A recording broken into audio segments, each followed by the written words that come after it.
स्वागत है आपका। सुबह की राम रात देख रहे हैं आप। आपके साथ में हूं शिल्पा रावत। आज आपातकाल के 50 साल पूरे हो रहे हैं। देश भर में संविधान हत्या दिवस बीजेपी मनाने जा रही है। कांग्रेस के अत्याचार याद बीजेपी दिलाएगी। यूपी में जिला स्तर पर संगोष्ठी की जाएगी, लोकतंत्र ऐलान किए जाएंगे। इसके अलावा देश में आपातकाल लगाए जाने को लेकर बीजेपी अब संविधान हत्या दिवस मनाने जा रही है। आपातकाल के 50 साल पूरे होने पर बीजेपी इस अभियान के जरिए लोगों को उस दौर के हालात से अवगत करवाएगी। इसको लेकर डिप्टी सीएम ब्रजेश पाठक ने कांग्रेस पर तीखा हमला बोला है। क्या कुछ कहा है वो आप सबसे पहले सुनिए। डिप्टी सीएम ब्रजेश पाठक जी इस वक्त हमारे साथ हैं। सर, बीजेपी इमरजेंसी को लेकर संविधान हत्या दिवस मनाने जा रही है, किस तरीके से कार्यक्रम रहेगा? कांग्रेस पार्टी के कुकृत्यों ने देश को 1975 में एक काला अध्याय देने का काम किया था।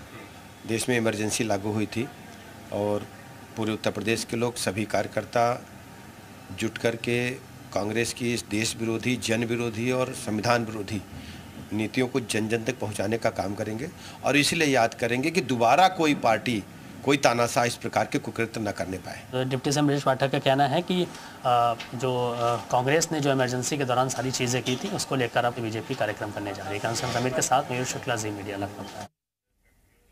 तो आपातकाल को लेकर सीएम योगी ने भी एक पोस्ट किया है। सीएम योगी ने लिखा, 25 जून भारतीय लोकतंत्र का काला दिवस। आज ही कांग्रेस ने आपातकाल थोपा। कांग्रेस ने संविधान का गला घोटा, अभिव्यक्ति की स्वतंत्रता का गला घोटा किया। कांग्रेस ने नागरिक अधिकार का गला घोटा। इसके साथ ही उन्होंने लिखा, लोकतंत्र सेनानियों ने संघर्ष किया, देश में लोकतंत्र की पुनर्स्थापना की गई, लोकतंत्र सेनानियों को कोटिशय नमन।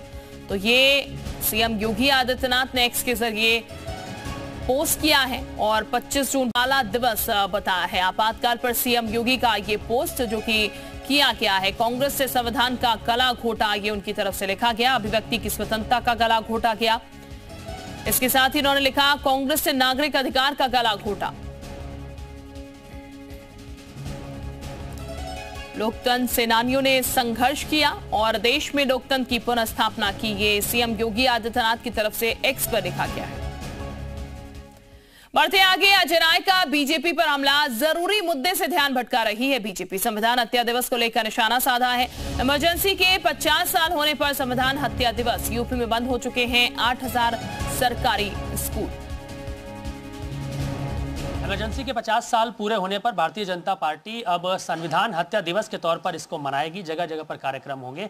कांग्रेस प्रदेश अध्यक्ष अजय राय जी इस वक्त हमारे साथ हैं। दोनों डिप्टी सीएम कह रहे हैं कि जो कांग्रेस ने कुकृत्य 1975 में किया था, हम उसको उजागर करेंगे, युवाओं के बीच जाएंगे और अभी तक लोगों को मालूम नहीं है असल में कि उस दौरान हुआ क्या था, वो बताने का काम करेंगे।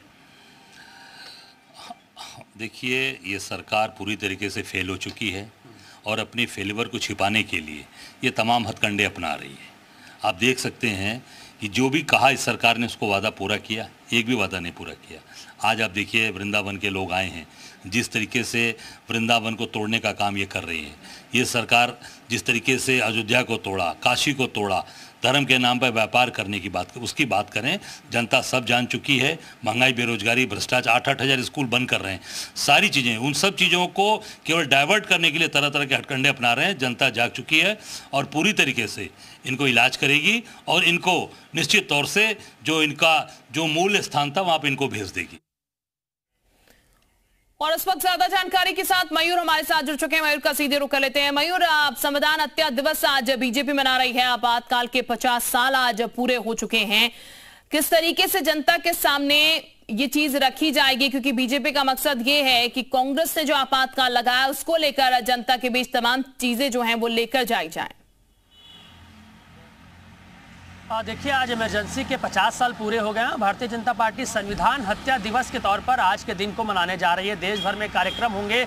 अलग अलग राज्यों में वहाँ की जो सीएम हैं वो अपने तरीके से कार्यक्रम करने जा रहे हैं। लेकिन अगर उत्तर प्रदेश और लखनऊ की बात करें तो बूथ स्तर से लेकर ब्लॉक स्तर और फिर जिला स्तर पर हर जगह पर कार्यक्रम किए जाएंगे और सभी जो मंत्री हैं, जो प्रभारी मंत्री हैं अपने अपने जिले के, उनको अब जो है वो जिम्मेदारी सौंपी गई। इसी के साथ संगठन के जो तमाम पदाधिकारी हैं, चाहे वो निचले स्तर का कार्यकर्ता हो या फिर बड़ा जो है पदाधिकारी हो, उसके लेवल के हिसाब से जगह जगह पर कार्यक्रम किए जाएंगे। इसका मेन मोटिव ये रहेगा कि 1975 में जो इमरजेंसी लगी थी उसके बारे में लगभग सबको मालूम है कि वो एक इमरजेंसी थी, लेकिन असल में उस दौरान हुआ क्या था, किस तरीके से आम लोगों के जो अधिकार हैं उनको छीनने का काम किया गया था। फिर चाहे वो अपोजिशन के बड़े लीडर्स हों या फिर सत्ताधारी पार्टी के खिलाफ आवाज़ उठाने वाले लोग हों या फिर प्रेस हो, सभी को जिस तरीके से जेल में डालने का काम किया गया था, उनके अधिकारों का हनन किया गया था। तो ये सब तमाम जो बातें हैं जो युवाओं को शायद अभी नहीं पता है, तो स्कूल कॉलेजेस में भी कुछ जो है कार्यक्रम कहीं कहीं पर आयोजित किए जाएंगे,